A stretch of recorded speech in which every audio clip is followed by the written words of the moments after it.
That's an opinion, by the way, that I've come much more strongly to having read their work on climate change, which is more of a threat to the existence of our species than any number of predators from inner or outer space. So what I'm talking about is, I'm following in context of Michael's talk, if you look at the public discussions of debt, it's all about government debt. And if you take a look at it and say, well, okay, government debt is high now, let's go back in history a bit. It's been somewhat higher in the past. The longest records we have are for Britain. I take it back to 1820. And of course, from 1820 through to about 1900 was the halcyon days of the British Empire, involving the defeat of Napoleon and so on and so forth. And debt back then was running at 200% of GDP during the high days of the British Empire. So it isn't a given that high government debt leads to crises. The high one these days is Japan, which is now reaching 220% of GDP. That's this line here. And again, Japan has been in a slump for a long time, not due to that problem, and is still functioning fairly well. So the obsession with government debt is a peculiar feature of neoclassical economics. And as Michael said, the models people have in their minds determine what they think matters. And these models all come out of textbook economics, which is wrong.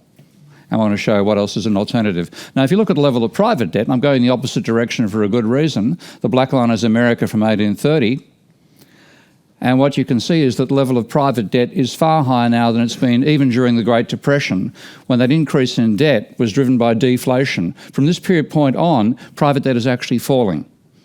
Okay? The ratio is rising because GDP is falling faster than debt is falling. And you now look where we are in America at the moment. When you adjust the time series to make them consistent, the level of private debt now exceeds the level of the Great Depression, and that's without a period of massive deflation. And the red line is Sweden, in case you're wondering. Currently running at 240% of GDP, well above America at 150%. Now, why don't we talk about it? Well, the same reasons that people in medieval times didn't talk about gravity. Their priests had taught them a wrong model. Okay, and if you look at the priests, and I wish there was a possibility of negative citations in academic literature, because I've cited Bernanke in this 100 times, and the bastard gets credit for every one of my citations. I'm saying this is garbage. Should be a minus for each one of these time I've quoted him. And here is rejecting Irving Fisher's theory of what caused the Great Depression by saying pure redistributions, which again is Michael's point about what they see is happening with lending, loanable funds from one person to another. And Michael used to refer to loanable funds as gravel. You know, you go and dump gravel to the bank and then somebody come with a truck and pull the gravel away. I think it's a beautiful model of the fallacy in the conventional model of money. But he just sees it as a redistribution. You're not creating any new spending power. And the same thing from Paul Krugman, another purveyor of garbage who gets a largely prominent position in the world. When debt is rising, it's not the economy as a whole borrowing more money. The same argument. Borrowing does not create money in their model. It's less patient people lending to more patient people. Now, everybody except Michael, and I knew he was talking here, of course, in neoclassical theory, ignores the data I'm showing you here. So what I've now taken is that same data on the level of private debt in America back to 1830, which is the black line, and the red line is the annual change in that debt.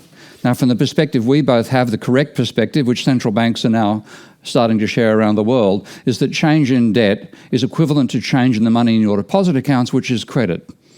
And if you take a look at the major crises that have happened in America, they've all been with negative credit. So what they call the Great Recession had about a 5% fall. The level of credit was minus 5% of GDP and lasted for a couple of years. During the Great Depression, it was minus 10%. And lasted for about 4 or 5 years. And a forgotten event way back in the history of America is called the Panic of 1837. I only spotted that phenomenon when I looked at the data. Well, what the hell happened back then? Go back and check. They called it the Panic of 1837. An enormous period of negative credit, falling private debt, meaning falling amount of money in people's deposit accounts effectively, and the longest slump in America's history, actually worse in some ways than the Great Depression. Now, after the crisis, the last crisis, the central banks are starting to reject the arguments of loanable funds. So the very first bank out, and this is great credit to Michael's organisation, was the Bank of England, coming out and saying banks are not intermediaries, bank lending creates deposits. Now, I had some warning of that because I knew some of the researchers working in the Bank of England. I'd met them before the paper came out. I was still delighted to see the paper. The Bundesbank blew me off my feet. That's the last organisation I thought would come out and say that the conventional theory is wrong, where they said it very explicitly, and they talk about a popular misconception that banks are just intermediaries. Now, the funny thing is, what you normally mean by popular misconception is something the public gets wrong that the experts know better. This is the other way around. The experts have got it all screwed up. The public has got a better understanding of this than the so-called experts have, apart from renegades like myself and Michael. And then again, the Bank of England coming out with similar statements, and Michael's covered some of that. My slides will be available, so I won't leave them on screen for long because I want to talk about the logic behind all this. Now, the question is, and Michael's explained this from a neoclassical point of view, Michael's about the only neoclassical economist who understands aggregate demand properly because he includes credit in aggregate demand. What I want to give is a logical framework for why credit has an essential role in macroeconomics and it can't be ignored. This is a new form of analysis that I've been developing over the last couple of years, and the table I'm going to show you I now call a Moore table, M-O-O-R-E, after Basil Moore, who was the person who really put the idea that banks create money back on the academic literature in the 1970s. Basil died last year. Now, what I do is I divide the economy into three sectors, and this can be anything you like. It can be three friends who are spending money on each other. It can be agriculture, industry, mining. It can be government, non-government, foreign, doesn't matter. Just divide it three ways. And what you then have is you're showing expenditure on each row and income on each column. So the intersection is the expenditure by a sector on the other sectors. And because you're looking at expenditure across the row, all rows must sum to zero. Now, the columns can be non-zero because your expenditure can be greater than or less than your income, but each row is showing a particular piece of expenditure. Sector A, or Sector 1, spends on Sector 2 and 3, so the sum of that row must be zero. Okay? And I'm going to look at three arrangements of that. One I call Say's law. It's actually Say's law in reverse when you look at it. Rather than money supply creates its own demand, its demand creates its own supply. But in this case, there's no borrowing or lending as possible. You simply can spend the cash you currently have. Loanable funds, and I'm showing this as lending between two sectors. I can actually show monetary loanable funds, and I'll show that in a moment in the modelling approach that I use. But that's lending between two sectors. So Sector 2 lends to Sector 1, and Sector 1 uses that money to spend on Sector 3. And the final is, I prefer, Michael has FMC as an acronym. I want to twist him to make it BOMD, Bank Originated Money and Debt. Much more evocative acronym. Okay. And what you have in that situation is the assets of the banking sector rise in tandem with the rise in the liabilities, and that rise in liabilities allows one sector to spend money on another. So here's Say's law. So I have Sector 1 spending A dollars per year on Sector 2 and B dollars per year on Sector 3, therefore the sum is zero. Ditto for Sector 2 on spending C and D on the other two, and Sector 3 spending E and F on the other two. And if you add up the sums, what you have there's expenditure by Sector 1. That's the income generated by that expenditure. This is the necessity that expenditure is identical to income. That's the essential identity that drives macroeconomic theory, but most macroeconomists misunderstand or see no role for credit. That's the income that Sector 1 earns. And then what you get out of that, if you want to work out what aggregate demand is, you simply take the negative of the diagonal or the positive of all the off-diagonal elements. It'll be exactly the same answer. So if I look at that and I say what's the sum, the negative of the sum, which is expenditure, it's A plus B plus C plus D plus E plus F, which is the spending of each sector on the other sectors aggregated. And if you look at that and say, well, that's the turnover of existing money, you can say it's Milton Friedman's idea of money times the velocity of circulation of money. Okay? Well, that's the basic Say's law world. Now, loanable funds, Sector 2 lends to Sector 1. So there's no actual purchase going on. So what I show is the lending goes along the diagonal. And Sector 1 then pays interest to Sector 2, which is why Sector 1 lent in the first place. And then Sector 1 spends on Sector 3. So what I've got is credit being extended by Sector 2 to Sector 1. And credit flows this way. Now, you don't borrow for the sheer pleasure of being in debt. Okay? You borrow to spend. So Sector 1 then spends that money on Sector 3. Now, when I do my same sum and I add up what's the negative of the diagonal or the sum of all the off-diagonal elements, I find that credit disappears. All that's left is interest payments plus the velocity of money times circulation of money. So if loanable funds were true, then credit would play no role in aggregate demand. Okay? So if the neoclassical model of loanable funds was a correct description of what banks actually did, it would be valid to ignore banks and debt and money, effectively, in macroeconomics, which is what they do. Now, what I then look at is what's the real world? And that's where I call bombed, bank-originated money and debt. So bank lending to Sector 1 creates additional deposit money in Sector 1's account. Sector 1 spends that on Sector 3, and then Sector 1 pays interest to the bank. So now I'm looking at it from the point of view of a banking sector where there's assets, which is the change in assets for the bank, which is the change in debt. The credit, which is the equivalent to that, being added to the liabilities of the banking sector, adding to Sector 1.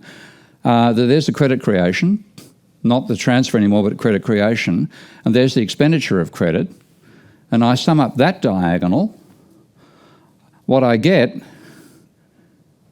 is credit as part of aggregate demand. Okay? That's a watertight logical argument.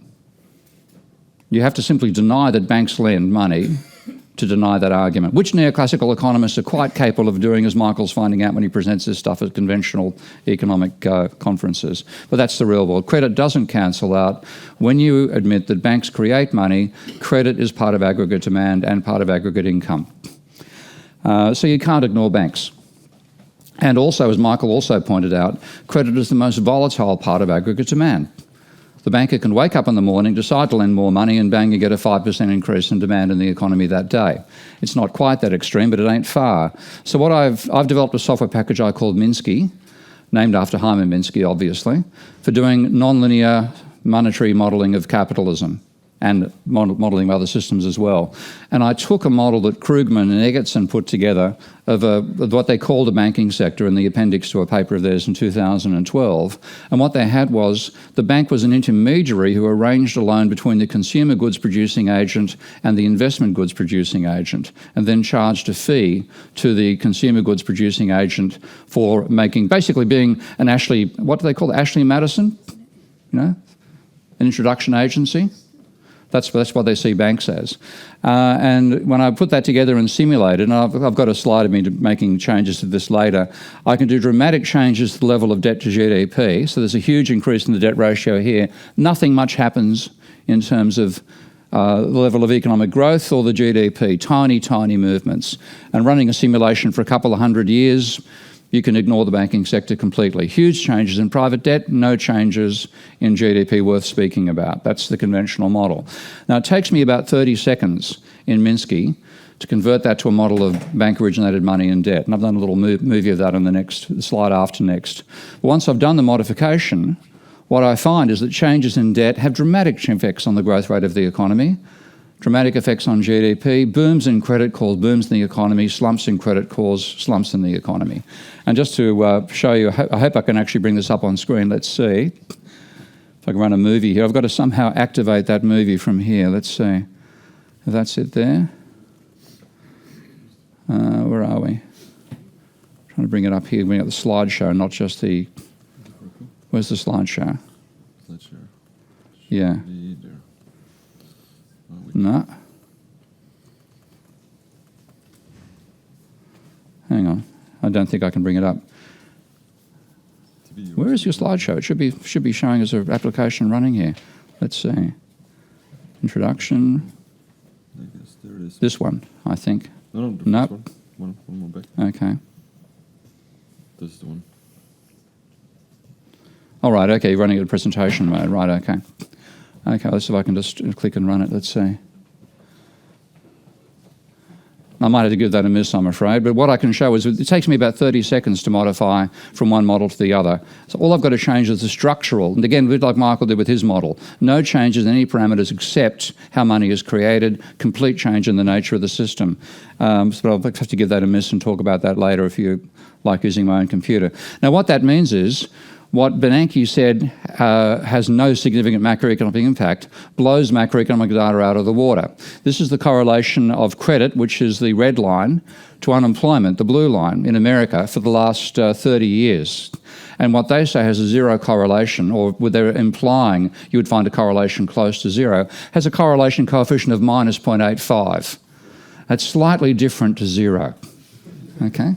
When you then take a look at, and the causation, when we analyse the causation, it runs from demand to money, not vice versa. Germany is about the only exception because of the size of its trade surplus and the fact that it's running government surpluses as well at the same time, and it's got very low usage of credit. It's the only one I can find as an exception in the data. Now, if you look at what happens to house prices with change in mortgage credit, there's a bit more mathematical analysis to explain the relationship, but that is a correlation of 0.7.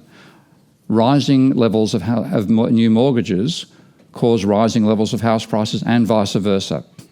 Okay? That's what caused the slump in America, that began the slump in America. And Sweden is actually more dependent upon credit than America. Bringing this home, the red line is Sweden, the blue line is America. Your level of credit is far higher than in America. Now, it's mainly business credit, which is a positive for you compared to the Americans, but on various times credit, and this is again Michael's point about the scale with which this change can occur, credit in 2009, just after the financial crisis, was more than 30% of GDP. That's a major reason why you didn't have much of a downturn for the financial crisis, because a huge increase in business credit as it happens. And that's what we're looking at now. You break the level of credit in Sweden down into business, which is the blue line, household, which is the red, and black, which is government deficits. Fundamentally, you've got an enormous level and very volatile level of business investment. I'd like to know what's going on there. It'd be intriguing to find out. Not a great deal of volatility in household deposits, but ups and downs in it. And over time, it's been growing faster than the rate of growth of GDP. So your household debt level has been rising. Government debt, on the other hand, has been negative, positive all the way through. You've got a falling level of government debt to GDP, which the government thinks is hotshot stuff. It's actually setting you up for a financial crisis.